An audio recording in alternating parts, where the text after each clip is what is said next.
दोस्तों, ईरान ने जंगी ऐलान कर दिया है। मुश्तबा खामनेई ने ऑर्डर दे दिया है कि इस बार ईरान वो हमला करेगा जो केवल मिडिल ईस्ट नहीं, मिडिल ईस्ट के बाहर होगा। बाब अल मंदेब स्ट्रेट के चारों तरफ ईरान एक बड़े हमले को लेकर अब तैयारी कर रहा है और ईरान के इस जंगी ऐलान के बाद ट्रंप को वापस वॉशिंगटन डीसी लौटना पड़ गया है। सारी मीटिंग ईरान युद्ध पर करनी पड़ गई है, शुरू करनी पड़ गई है। दूसरी तरफ पाकिस्तान के आर्मी चीफ भी भागे भागे तेहरान पहुंच गए हैं। क्या कुछ चल रहा है समझते हैं। तो सबसे पहले खबर देखें, मुश्तबा खामनेई ने अमेरिका और इजराइल को बहुत बड़ी वार्निंग दे दी है, अब तक की सबसे बड़ी वार्निंग और जंगी ऐलान किया है। मुश्तबा आयतुल्लाह खामनेई ने फरमान जारी किया है कि अगर इस बार हमारे प्यारे देश ईरान के खिलाफ युद्ध और आक्रमण होता है तो ये पहले की तरह क्षेत्रीय युद्ध नहीं रहेगा, बल्कि अंतर क्षेत्रीय युद्ध होगा।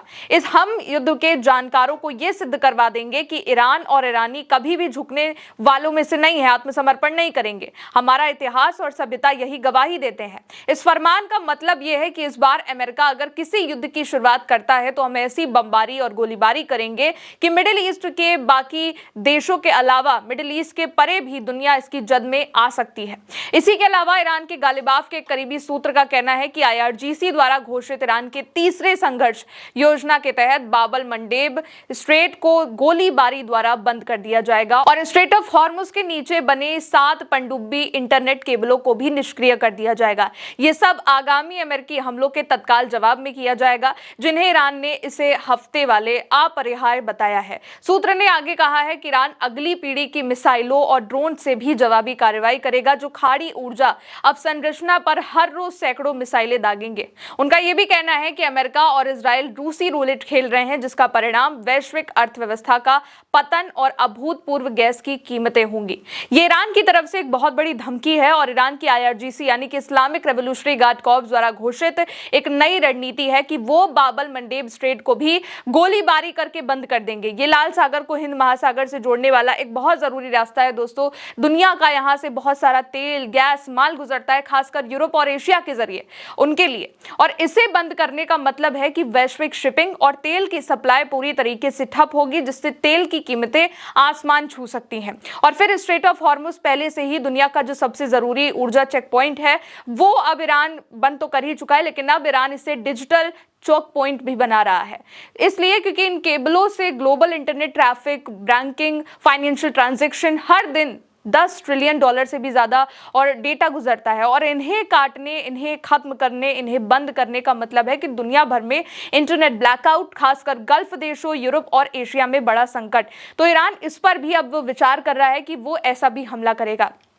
संसद अध्यक्ष मोहम्मद बगैर गालिबाफ के करीबी ईरानी सूत्रों ने यह वार्निंग दी है कि अगर आने वाले दिनों में अमेरिका द्वारा संभावित हमले आगे बढ़ते हैं तो तेहरान कई अधिक ज्यादा व्यापक टकराव की तैयारी कर रहा है। और इन दावों के मुताबिक ईरान की जवाबी योजना रणनीतिक जहाजरानी, गलियारों और महत्वपूर्ण क्षेत्रीय बुनियादी ढांचों को बाधित करने पर केंद्रित होगी, यानी कि पोर्ट्स बंद कर दिए जाएंगे, समुद्री रास्ता ब्लॉक किया जाएगा, साथ ही नई मिसाइलें, उन्नत मिसाइलें और ड्रोन क्षमताओं का भी तैनात किया जाएगा, उनका इस्तेमाल किया जाएगा।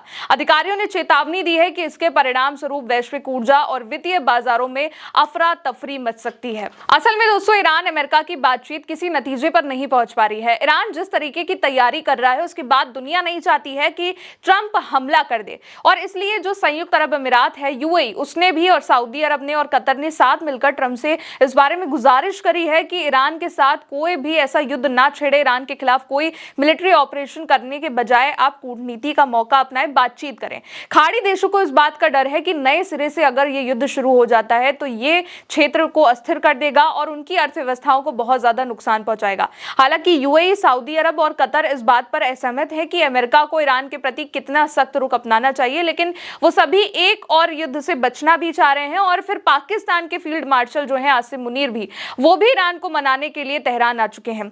यानी कि ईरान को मनाने की जो प्लानिंग है वो चल रही है। पूरी दुनिया इस बात को बखूबी जान रही है कि इस बार अगर अमेरिका ने गलती से भी मिलिट्री ऑपरेशन शुरू करने पर सोच भी लिया तो ईरान वो हमला करेगा, वो जवाबी हमला करेगा कि जिसकी जद में पूरी दुनिया आ सकती है। स्ट्रेट ऑफ हॉर्मुज के बंद होने की वजह से दोस्तों केवल मिडिल ईस्ट को नुकसान नहीं हो रहा है, केवल अमेरिका को नुकसान नहीं हो रहा है, पूरी दुनिया इसका खामियाजा भुगत रही है। जगह जगह पे अलग अलग कंट्रीज में तेल के दाम बढ़ रहे हैं, गैस के दाम बढ़ रहे हैं और महंगाई बढ़ रही है। तो ग्लोबली इसका जो असर है वो तो हो ही रहा है और अब तो ईरान ने इस बात को कह भी दिया है कि हम जो युद्ध करेंगे वो पूरी दुनिया पर इसका असर डालेगा।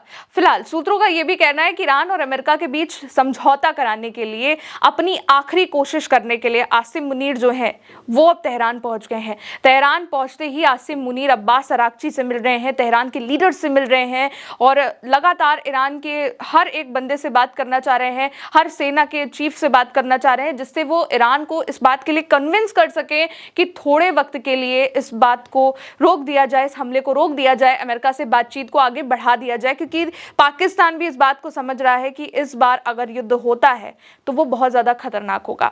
एक और रिपोर्ट आई है, जेरूसलम पोस्ट ने इजरायली खुफिया अधिकारियों के हवाले से ये छापा है कि अगर सीज फायर की बातचीत विफल हो गई तो उसके बाद ईरान इजराइल और मिडिल ईस्ट के देशों को निशाना बनाकर एक बहुत बड़ा, अब तक का बड़ा जो मिसाइल अटैक है वो कर देगा, ड्रोन हमले करेगा।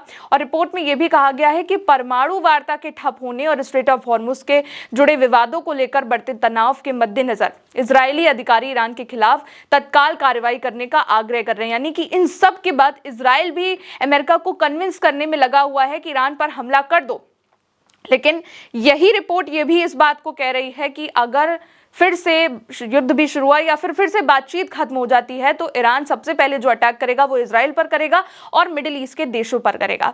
अब इसके बाद ट्रंप पर इतना प्रेशर बन गया है कि ट्रंप ने नेशनल गोल्फ क्लब की अपनी जो यात्रा है उसको रद्द कर दिया है और अपने बेटे की शादी में शामिल होने की भी आधिकारिक तौर पर उसके लिए भी मना कर दिया। यानी कि अब जितना भी वो कुछ करने, गोल्फ दौरा था जो उनका वो भी उन्होंने कैंसिल कर दिया है, बेटे की शादी में जाना कैंसिल कर दिया है। उन्होंने इसके लिए बताया है कि इस वक्त ज्यादा जरूरी सरकारी परिस्थितियां हैं और ये बहुत जरूरी समय है, महत्वपूर्ण समय है, ये बोला है। यानी कि ईरान का जो प्रेशर है वो उन पर साफ है और पूरे 3 दिवसीय सप्ताहांत के लिए व्हाइट हाउस में ही रहने का फैसला किया, यानी कि 3 हफ्ते तक वो व्हाइट हाउस में रहेंगे। दूसरी तरफ तुलसी गबार्ड ने भी राष्ट्रीय खुफिया निदेशक पद से अमेरिका के इस्तीफा दे दिया और उनकी जो डिप्टी आरिफ जूनियर की जो बहू है उन्होंने भी कथित तौर पर ईरान युद्ध को लेकर 2 दिन पहले ही इस्तीफा दे दिया था।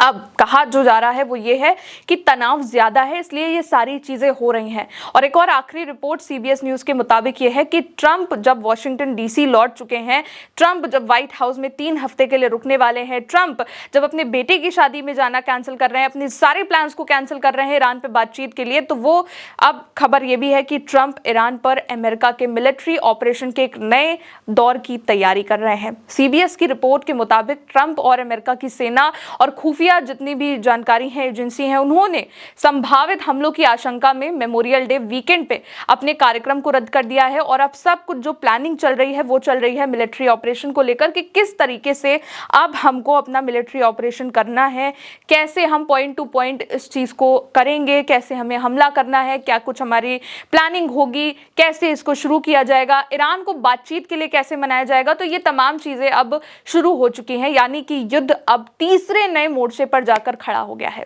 फिलहाल दोस्तों अभी के लिए इस रिपोर्ट में इतना ही। आप देखते रहिए उल्टा चश्मा यूसी। शुक्रिया।